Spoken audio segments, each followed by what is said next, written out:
I don't talk about this much, but last year something happened that changed my entire view of the internet and people. It started when I was 19 years old, living alone in a beat up apartment on the outskirts of Pittsburgh, Pennsylvania. I was broke, desperate for thrills, and spending way too much time on the shady corners of the internet. That's how I found it, a scavenger hunt advertised on a forum buried deep in the dark web. The post was simple: $50,000 cash prize, real world scavenger hunt, must complete all tasks, no backing out. The user who posted it went by the name Oracle. His profile was bare, except for one quote: "You must be willing to lose to truly win." Now, most people would have clicked off, but I didn't. I signed up. Stupidly, all they asked for was a first name and an email address. About a day later, an unmarked package showed up at my front door. No return address. Inside was a cheap flip phone, already powered on. No contacts, no apps. Just a single unread text. Ready to begin? Against every instinct screaming at me, I texted back, yes. First task: go to 44th and Main. Find the blue mailbox. Reach inside. It was close by, an abandoned strip of old shops and crumbling brick buildings. At night, it looked like a ghost town. I drove over there around 2 a.m., parked under a flickering streetlight, and walked to the mailbox. I reached inside. My hand brushed against something slimy. I yanked it out. It was a Ziploc bag. Inside was a single black and white photograph, a blurry image of a house with the address scribbled underneath, and something else, a blood-stained key. The next text came instantly. Next step, enter. I almost backed out, but then I thought maybe this was staged, fake blood, just a thrill for some bored rich kids. I told myself it was that. I kept telling myself it had to be that. I drove to the house. It was a boarded up Victorian, sagging and rotting at the edges, tucked behind an overgrown lot. The key worked.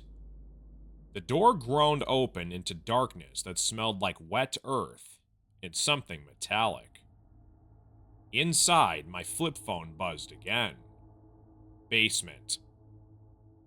The air got colder the deeper I went. The basement door was half off its hinges. I pushed through, feeling along the wall until my hand brushed a light switch.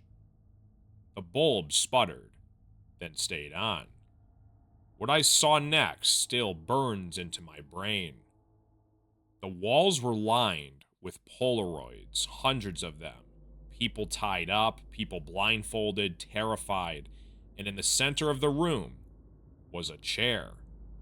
Strapped to the chair was a man, unconscious, gagged, wrists duct taped to the arms.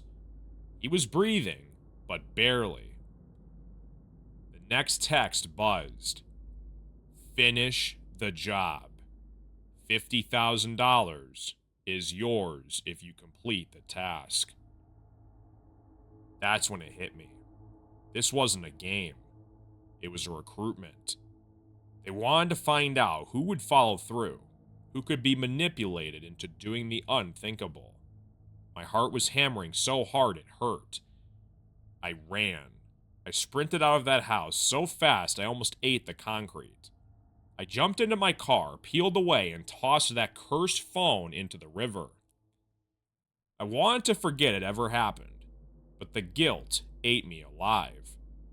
I called the cops the next morning, anonymously at first, then officially when they tracked my call. I met with detectives and told them everything. Turns out, I wasn't the first. This Oracle character have been kidnapping people off the street, staging these hunts to lure in participants who either become part of the victims or worse, part of his crew. The house I went to, the man inside was a missing college student, reported missing 3 days before. If I hadn't called, he would have been dead.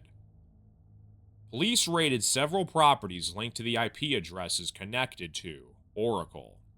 They found 3 more victims alive. 2 didn't make it. When they finally arrested the guy, a former cybersecurity specialist named Darren Cole, mid-30s, unremarkable face, he smiled for the mugshot like he was proud of what he had just done. He's serving life without parole now. Justice was served. But even now, I wake up some nights thinking about that chair, about what might have happened if I had made the wrong choice. There's real evil out there in the world, hiding behind screens, behind fake games, behind promises of money and thrill. And trust me, once you see it face to face for yourself, you never, ever forget.